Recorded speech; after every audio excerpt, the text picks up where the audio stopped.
जैसा कि आप सब लोगों को मालूम है कि केंद्र सरकार ने 84 के दंगों को लेकर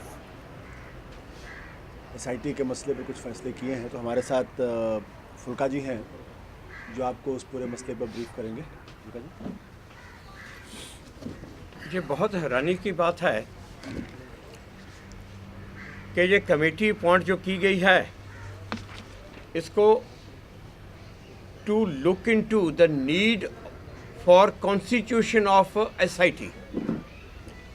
ये आज सिर्फ सुप्रीम कोर्ट के जज की कमेटी को अपॉइंट किया है ये जांच करने के लिए कि एसआईटी की ज़रूरत है कि नहीं है।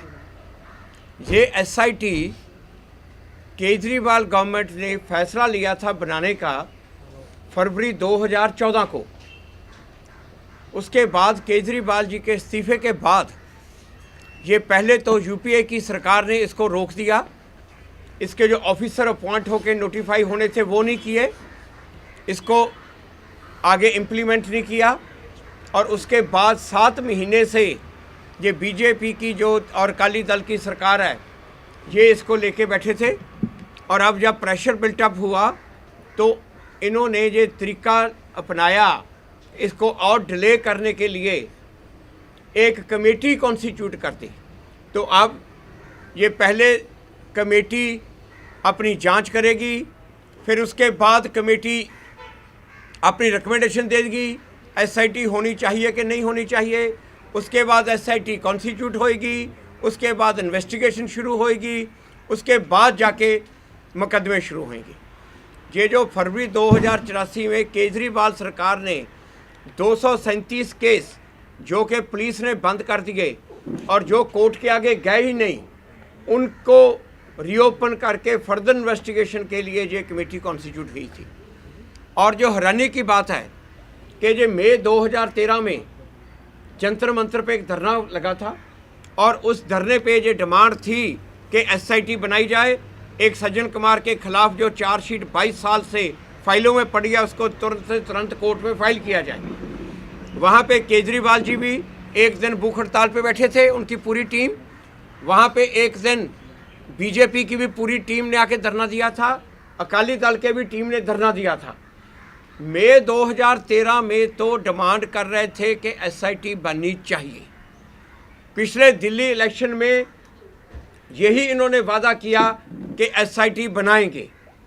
जब ये एसआईटी केजरीवाल सरकार ने बना दी, आज ये उस एसआईटी को रोकने के लिए ये जो फैसला किया गया एक कमेटी कॉन्स्टिट्यूट हो कि एसआईटी बननी चाहिए या नहीं चाहिए, ये एक बहुत ही शॉकिंग फैसला है।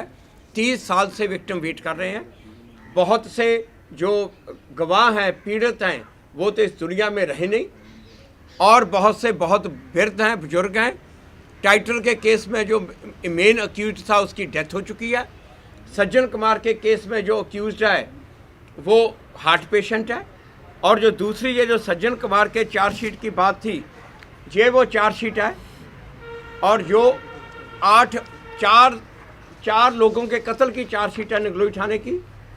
8 अप्रैल 1992 को ये चार्जशीट पे एसीपी और आईओ ने साइन कर दिए, मगर ये अब तक कोर्ट में फाइल नहीं हुई। इसी चार्जशीट को कोर्ट में फाइल करने के लिए ये अकाली दल और बीजेपी ने कई बार ये इशू सदन में उठाया जबकि यूपीए की सरकार थी। और कांग्रेस के ऊपर ये दोष लगाए कि ये दोषियों को बचाने के लिए ये चार्जशीट को डिले कर रही है सज्जन कुमार को बचाने के लिए। और ये दोष बिल्कुल सही थे। मगर अब 7 महीने से जो सरकार अब खुद इनकी सरकार है, अब उसमें जो चार्जशीट डिले हो रही है, क्या ये भी सज्जन कुमार को बचाने के लिए डिले हो रही है? और साथ में दूसरा केस, टाइटल का केस, सीबीआई के पास अभी भी इन्वेस्टिगेशन पे पड़ा है। 30 साल हो गया, अभी इन्वेस्टिगेशन चल रही है। पहले ये भी इशू पार्लियामेंट में रेज किया था ये अकाली दल और भाजपा दोनों ने, जब यूपीए की सरकार थी, और सही रेज किया था कि इसको जल्द से जल्द फाइल किया जाए, डिले हो रहा है टाइटल को बचाने के लिए। मगर आज फिर वही कुछ हो रहा है। तो ये बहुत ही ज़्यादा अफसोस की बात है कि ये जो अपने वादे किए हुए 30 साल से जो पीड़ितों को और जो देश के लोगों को प्रॉमिस करते जा रहे हैं उसके ऊपर अब पूरा नहीं उतर रहे। और दूसरी बात जो इन्होंने कमेटी में कहा है कि जो 5 लाख की कंपनसेशन जो अनाउंस हुई है उसको डिस्पर्स करने के लिए सुप्रीम कोर्ट के जज की कमेटी में, ये पहली बार जो इतिहास में हुआ है। जब कंपनसेशन अनाउंस हो जाती है तो उसके बाद वो रेवेन्यू ऑफिसर्स का काम होता है कंपनसेशन बांटना, और लिस्टें ऑलरेडी तैयार हैं, पहले भी कंपनसेशन दी है थोड़ी थोड़ी, वो लिस्टें तैयार हैं, उन लोगों को कंपनसेशन देनी है। सुप्रीम कोर्ट के जज को उसके कंपनसेशन को देने के लिए अपॉइंट करने का मतलब समझ नहीं आता। ये क्या जज साहब क्या करेंगे, ये दूसरी बार बैठ के इंक्वायरी करेंगे कि किसको देनी है किसको नहीं देनी।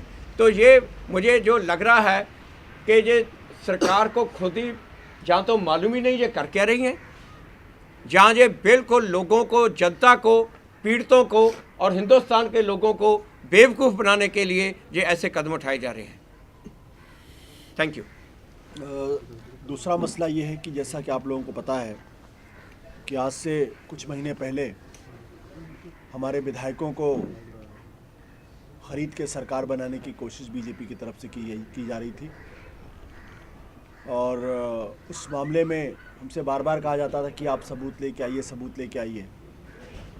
तो हमारे विधायक दिनेश मोहनिया ने बीजेपी के वाइस प्रेसिडेंट शेर सिंह डागर को, वो स्टिंग ऑपरेशन आप सब लोगों ने देखा होगा जिसमें शेर सिंह डागर दिनेश मोहनिया को 4 करोड़ रुपए देने की बात कह रहे थे कि आप आ जाइए हमारी तरफ और हमको हमारी मदद करिए।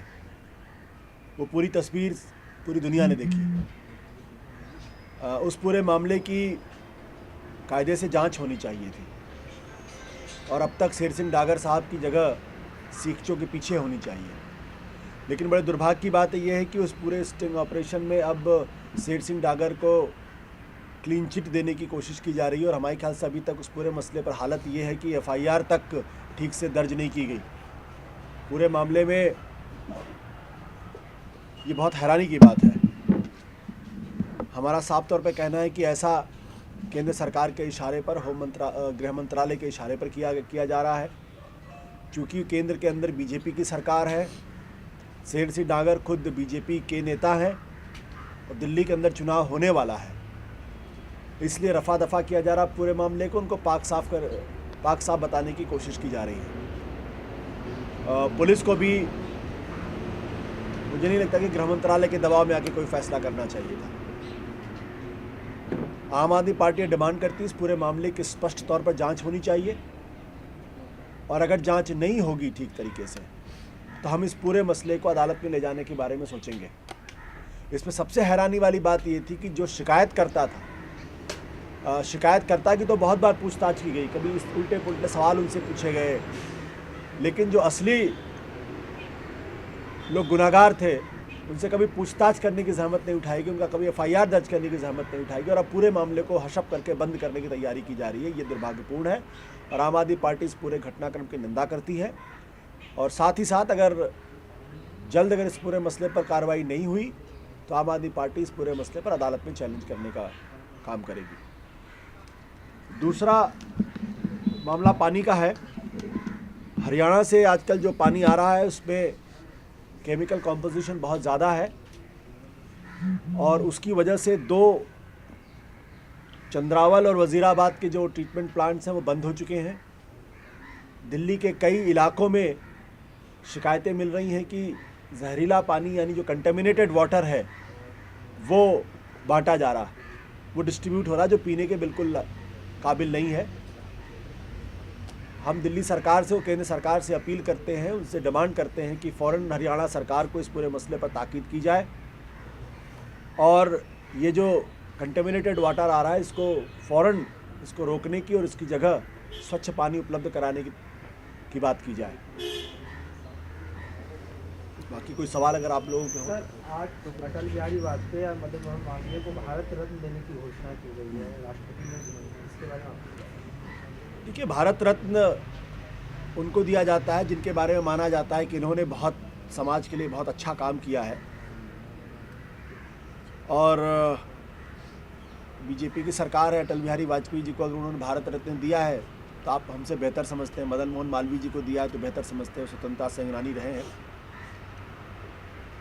एक चीज़ जो मुझे नहीं समझ में आती है कि जब आपकी सरकार बनती है तो अपने ही लोगों को भारत रत्न दिया जाता है। मुझे लगता है इस परंपरा में भारत रत्न के मामले में कम से कम राजनीति नहीं होनी चाहिए। जो निष्पक्ष लोग हैं, जो न्यूट्रल तरीके से समाज की सेवा में लगे हैं, चाहे वो किसी भी पार्टी के हों, चाहे वो किसी भी विचारधारा के हों, ऐसे लोगों का भी इसमें चयन होना चाहिए। ये मेरा मानना है, ये पार्टी का मानना है। इसमें पार्टी पॉलिटिक्स नहीं होनी चाहिए, इसमें विचारधारा आधारित राजनीति नहीं होनी चाहिए। इसमें और भारत रत्न के मसले में तो बिल्कुल राजनीति नहीं है। मदन मोहन मालवीय क्या लगते हैं आपको किसी पार्टी विशेष की विचारधारा से आते हैं? नहीं, मदन मोहन मालवीय जी एक खास विचारधारा के समर्थक तो थे, इसमें कोई दो राय नहीं है। और अटल जी के बारे में बहुत दिनों से मुतालबा हो रहा था, लेकिन मुझे मदन मोहन मालवीय जी को भारत रत्न देने पर कोई आपत्ति भी नहीं। मैं यही कहना चाहता हूँ, हिंदुस्तान की आज़ादी की लड़ाई में ऐसे बहुत सारे लोग हैं जिन्होंने बहुत बड़े बड़े योगदान दिए हैं, और ये ऐसी पार्टी आज सत्ता में है जिसका आज़ादी की लड़ाई में कभी कोई कंट्रीब्यूशन रहा ही नहीं।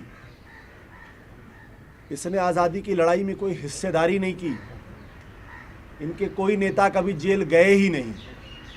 अटल जी को जो दिया गया है उसमें पॉलिटिक्स किया गया है, आपका कहना ही है? मैंने जो कहा बहुत स्पष्ट, मैंने कहा कि भारत रत्न जैसे सम्मान में को राजनीतिक नज़रिए से नहीं देखना चाहिए। उसमें जो चयन होना चाहिए उसमें ये नहीं देखना चाहिए कि आप किसी एक विचारधारा के समर्थक हैं तभी आपको मिलेगा, किसी एक पार्टी से जुड़े हुए हैं इसीलिए मिलेगा। इसमें ऐसे बहुत सारे लोग हैं जिन्होंने बहुत निस्वार्थ भाव से राष्ट्र की सेवा की है, देश की सेवा की है।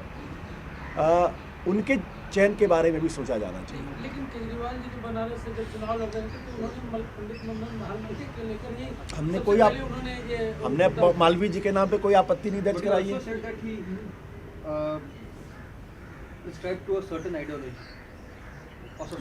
मैंने उस विचारधारा का नाम लिया नहीं, पर आपने तो मैंने मुझे जो मैंने कहा देखिए स्पष्ट और फिर कहता हूँ कि भारत रत्न के चयन में किसी विचारधारा से प्रभावित हो, किसी पार्टी पॉलिटिक्स से प्रभावित होकर चयन नहीं होना चाहिए। मैं इतनी सी बात है। इस चयन में ये जो चयन हुआ है, ये इसको क्या गलत मानते हैं?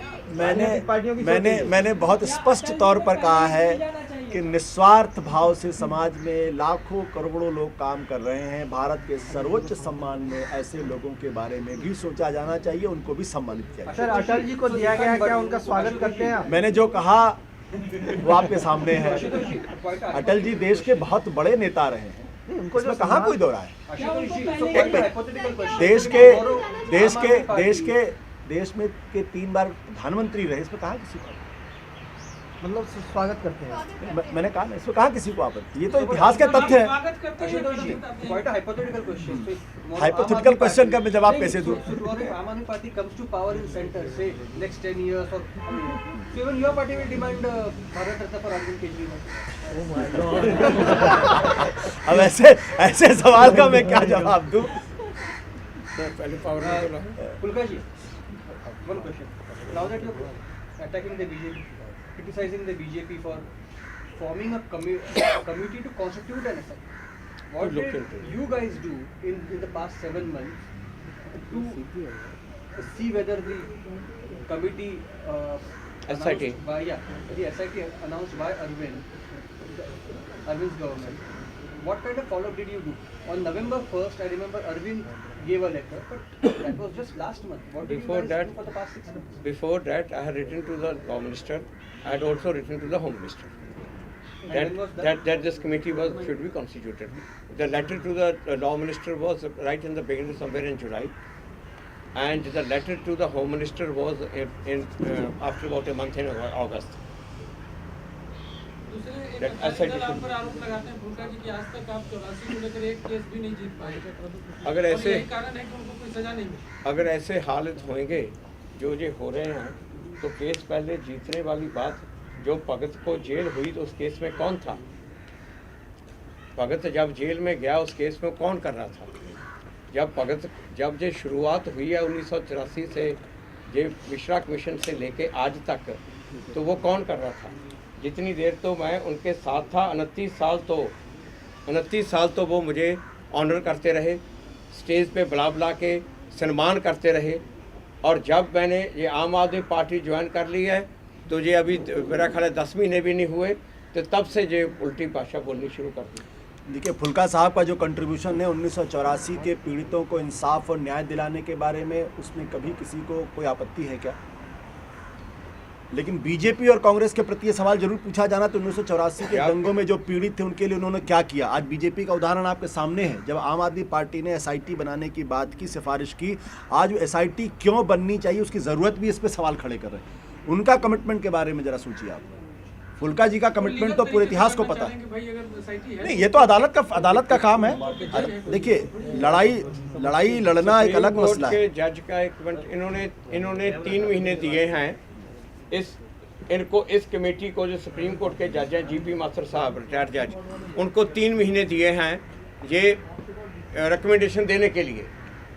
नानावती कमीशन को भी जब बीजेपी सरकार ने अपॉइंट किया था तो 6 महीने दिए थे। 6 महीने में वो अपनी रिपोर्ट सबमिट करें। 6 साल उन्होंने लगा दिए, 6 साल। और जब तक उनकी रिपोर्ट सबमिट हुई तब तक कांग्रेस की सरकार आ गई थी। तो ये 3 महीने तो कहने की बात है, 3 महीने तो यहाँ पे ये कमेटी का काम भी नहीं शुरू होना, ये देख लें। और ये तो पता नहीं, ये तो और एक तरह से जैसे बिल्कुल ठंडे बस्ते में डालने वाली बात हुई। जब ये कांग्रेस को हम जो कह रहे थे कि ये इसको एक्सपीडाइट नहीं कर रहे, ये दोषियों को बचाना चाहते हैं, इसलिए ये केस नहीं शुरू कर रहे, और यही बात अब ये सरकार ने करना शुरू कर दिया। ये बहुत ही अफसोस और हैरानी की बात है।